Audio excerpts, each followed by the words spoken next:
Bom dia, muito bom estar com os irmãos, tomando café com Cristo mais uma vez. E nós estamos essa semana estudando algumas pérolas em Provérbios. E tem muitas joias para encontrar aqui nesse livro de Provérbios. Eu convido todos vocês a abrirem suas Bíblias em Provérbios capítulo 7. Hoje nós vamos ler Provérbios capítulo 7. Não vamos fazer leitura de todo o capítulo, porque tem 27 versículos, mas eu quero incentivá-los na sua leitura pessoal, fazer a leitura desse capítulo, você será muito abençoado. Mas vamos ver aqui Provérbios capítulo 7, e vamos ler de versículo 1 a 5, e depois vamos ler alguns versículos no final. Mas versículo 1 continua ainda o discurso de um pai para com seu filho. E ele diz, versículo 1, Filho meu, guarda as minhas palavras e esconde dentro de ti os meus mandamentos. Guarda os meus mandamentos e vive, e a minha lei como a menina dos teus olhos. Ata-os aos teus dedos, escreve-os na tábua do teu coração. Dize a sabedoria, tu és a minha irmã, e a prudência chama de tua parenta, para que elas te guardem da mulher alheia e da estranha que lisonjeia com as suas palavras. Então, nesse capítulo, nós vamos estudar sobre armadilha de engano, né? Então, tem muito engano, né, quando nós falamos sobre pecado, quando nós falamos sobre imoralidade. E aqui está falando, né, veja no final, versículo 21, a Bíblia fala que assim o seduziu, com palavras muito suaves, e o persuadiu com as lisonjas dos teus lábios. Então nós podemos ver aqui nesse capítulo o Salomão, né, o sábio, muitas vezes ele está alertando, né, o seu filho quanto à imoralidade, quanto à impureza. Eu creio que Salomão, ele lutou com essa tentação na sua própria vida, e às vezes nós pensamos, se nós lutamos com alguma área, não podemos instruir outra pessoa. Mas realmente a palavra de Deus se aplica em toda situação.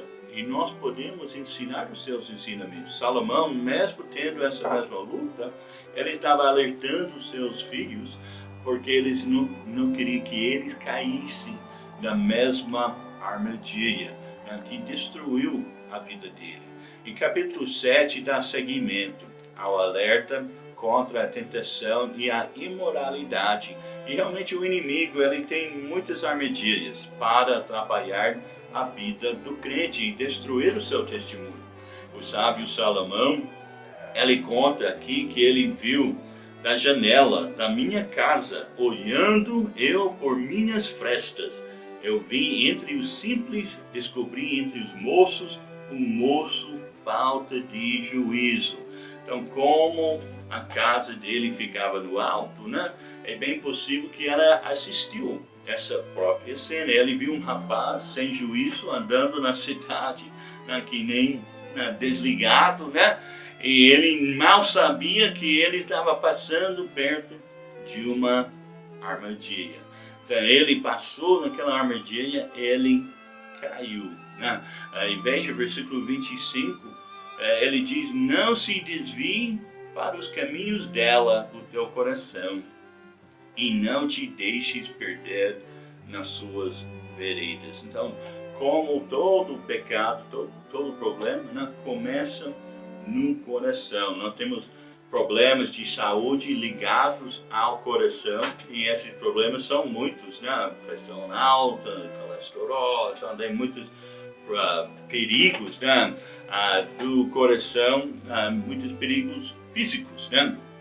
Mas o coração é o lugar onde que nasce também o pecado, né? Como Jesus disse em Mateus capítulo 15, e versículo 19, mas o que sai da boca procede do coração, e isto contamina o homem, porque do coração procedem os maus pensamentos, mortes, adultérios, fornicação, furtos, falsos testemunhos, blasfêmias. Então ele está falando, né, sobre vários pecados. E ele diz, são essas coisas que contaminam o homem.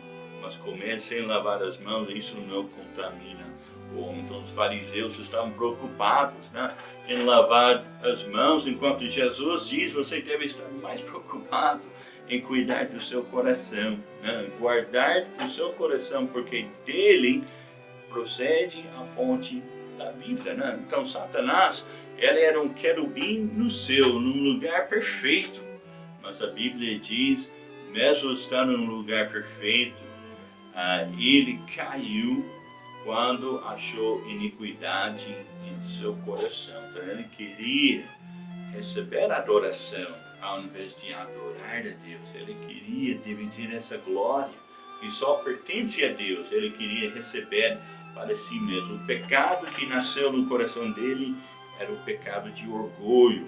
E por isso ele caiu, e mais 1/3 dos anjos caíram com ele. Adão e Eva também, num lugar perfeito no jardim de Éden. A Bíblia diz que Eva viu a fruta, né, do conhecimento, a árvore do conhecimento de bem e mal, e ela desejou no seu coração antes de tomar. Então, todo pecado nasce no coração. Davi, estando no seu terraço da sua casa, ele viu Batseba e ele cobiçou no seu coração antes de adulterar-se com ela. Então, por isso Jesus diz, se o homem cobiçar em seu coração, já cometeu adultério. Então, todo pecado nasce no coração. E por isso que o coração do problema é o problema do coração, né?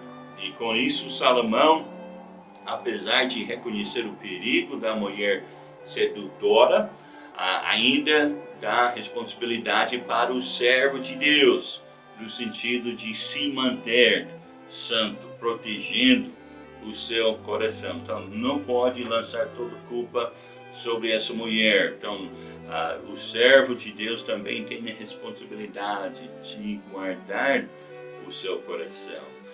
Então, o sábio não pode dar uma brecha para sentimentos, para pensamentos impróprios, ainda que não pretendem concretizá-los. O coração do homem não é um parque de diversões, no qual se possa buscar diversão sem compromisso, pois o que se planta nele, mais tarde, ou mais cedo ou mais tarde, acaba florescendo. Portanto, problemas físicos no coração são apenas uma parte das doenças que podem vir da mesma fonte. Então, na imoralidade, quer encontrar morada no seu íntimo, no seu coração. Mas isso não acontecerá se você mantiver as portas do coração trancadas para a tentação e para o pecado. É exatamente isso que o sábio está nos ensinando aqui. O coração deve ser cuidado antes de ficar doente. Depois é bem mais difícil e pode levar à morte. Mas, como diz a palavra, não somos ignorantes dos seus ardis, né? Então vejam, os enganos dessa armadilha de tentação. Então, o primeiro engano é o engano de uma língua falsa. Nós podemos ver aqui, versículo 5, como engana com elogios. A falta de juízo, infelizmente, leva esse tolo à mesma armadilha em que o depravado cai de boa vontade. Então, a mulher estava vivendo nesse pecado, mas com suas elogias, ela levou ele. Uma língua falsa engana com conversa espiritual. Interessante aqui, veja o versículo 14: sacrifícios pacíficos tenho comigo, hoje paguei os meus votos. Agora ela vem com uma conversa, falando espiritual. Ela vem com uma conversa, que ela foi no templo, na casa de Deus, para sacrificar. Mas ela estava usando essa conversa religiosa, somente para enganar esse moço sem juízo. É como se hoje em dia uma mulher que quisesse seduzir um servo de Deus e lhe disse: foi Deus quem colocou você aí no meu caminho, eu sei disso. É um engano, então tome cuidado com essas palavras enganosas. Engana também com promessas vazias. Veja o versículo 16: já cobri a minha cama com cobertas de tapeçaria, com obras lavradas e linho fino do Egito. Engana com palavras mentirosas, versículo 19: porque meu marido não está em casa, foi fazer uma longa viagem. Engana com palavras sedutoras, veja o versículo 21: assim o seduziu com palavras muito suaves e persuadiu com as lisonjas dos seus lábios. Então, cuidado com o engano da língua, mas também cuidado com o engano de uma beleza falsa. Não somente uma língua falsa, mas uma beleza falsa. Então, logo, viu, né, a mulher veio então ao seu encontro vestida como a Bíblia diz, como prostituta, né? Cheio de astúcia no coração. Não é impossível ver o coração das pessoas, mas é possível notar o que há nele ao ver os seus efeitos exteriores. Então, eu não posso ver o coração da pessoa, eu só posso ver o exterior. Como diz aqui, ela veio com vestes provocantes e uma atitude sedutora. E ela usou aquela beleza falsa para seduzir esse moço, para enganar. Mas terceiro, nós podemos ver a língua falsa, a beleza falsa, mas o engano de um prazer falso também. Pode ver aqui, a partir do versículo 19, como que esse prazer não era um prazer duradouro, não era um prazer verdadeiro, não era um prazer que satisfaz. Como diz aqui, esse menino, esse moço, ele acabou sendo ferido, ele acabou sendo destruído. Veja aqui, diz, versículo 22, e ele logo a segue como o boi que vai para o matadouro. Então a Bíblia usa algumas linguagens que realmente faz muito sentido. Ele está indo como boi para o matadouro, para ser degolado. E como vai o insensato para o castigo das pessoas, até que a flecha lhe atravesse o fígado, ou como a ave que se apressa para o laço e não sabe que está armado contra a sua vida. Então dá toda a ideia de uma armadilha. E depois diz, porque muitos feridos derrubou, e são muitíssimos os que por causa dela foram mortos. A sua casa é o caminho do inferno, que desce para as câmaras da morte. Então nós podemos ver como não valeu a pena. Ele perdeu algo que tinha muito valor para algo que era vazio. Como a Bíblia fala sobre o exemplo de Moisés, que o Moisés por um tempo ele recusou as riquezas do Egito.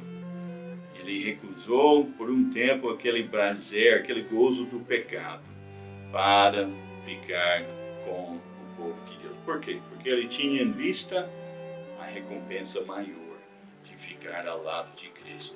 Ele reconheceu que tinha verdadeiro valor.